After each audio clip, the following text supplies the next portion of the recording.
അപ്പസ്തോലന്മാരുടെ പ്രവർത്തനങ്ങൾ അധ്യായം 17. അവർ ആംഫിപോളിസ്, അപ്പള്ളോണിയ എന്നീ സ്ഥലങ്ങളിലൂടെ യാത്ര ചെയ്ത് തെസലോനിക്കായിൽ എത്തി. അവിടെ യഹൂദരുടെ ഒരു സിനഗോഗ് ഉണ്ടായിരുന്നു. പൗലോസ് പതിവനുസരിച്ച് അവിടെ ചെന്ന് 3 സാബത്തുകളിൽ വിശുദ്ധ ഗ്രന്ഥത്തെ ആധാരമാക്കി അവരോട് സംവാദത്തിലേർപ്പെട്ടു.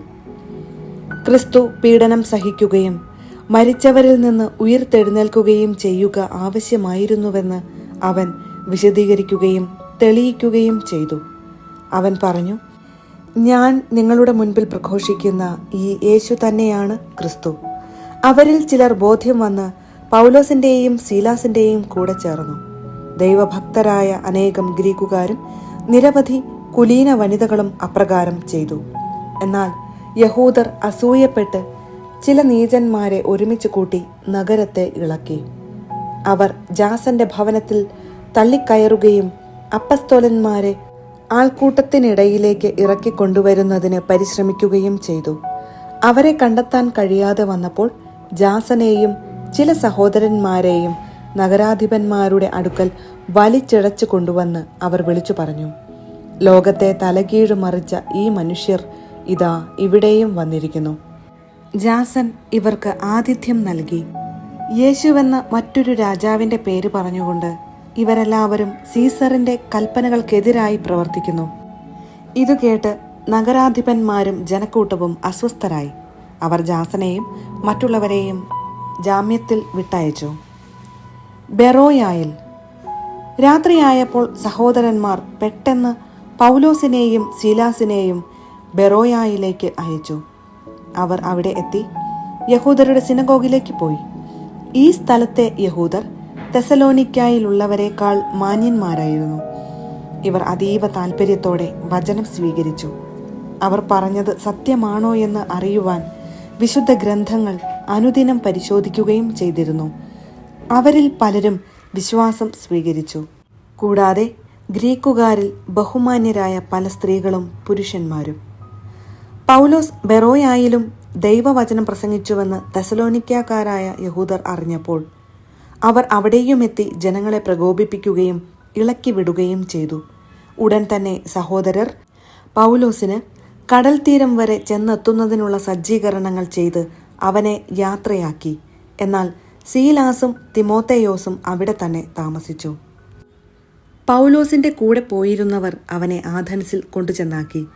സീലാസും തിമോത്തേയോസും കഴിയുന്നതും വേഗം തന്റെ അടുക്കൽ എത്തിച്ചേരണമെന്ന അവന്റെ നിർദ്ദേശവുമായി അവർ തിരിച്ചുപോന്നു.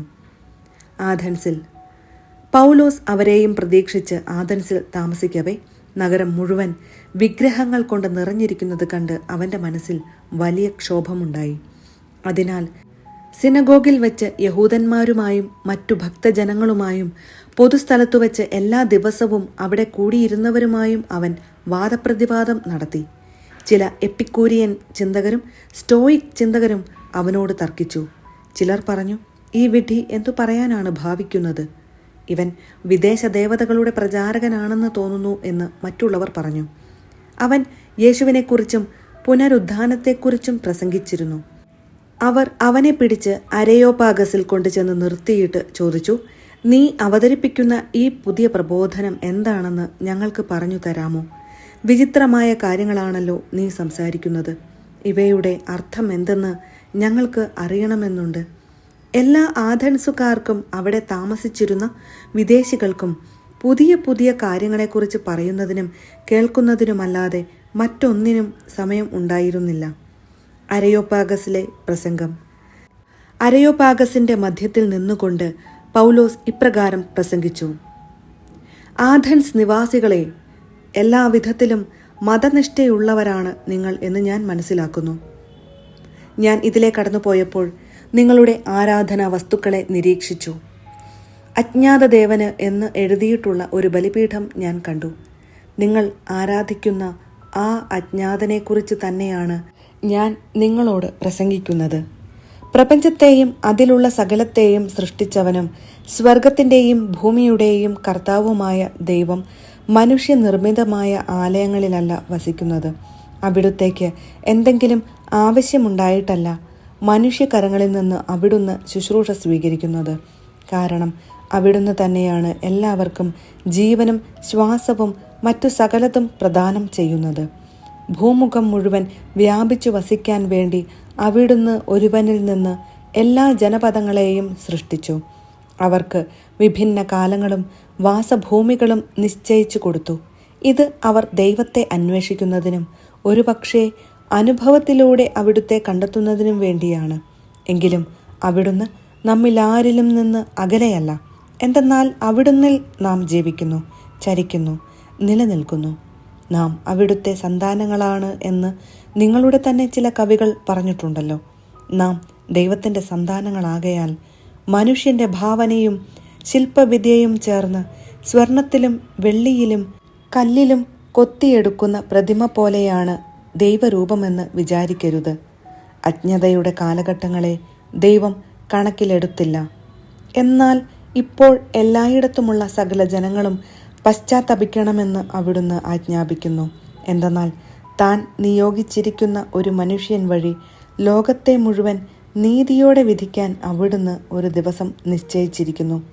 ആ മനുഷ്യനെ മരിച്ചവരിൽ നിന്ന് ഉയിർപ്പിച്ചുകൊണ്ട് അവിടുന്ന് ഇതിന് ഉറപ്പ് നൽകിയിട്ടുമുണ്ട്.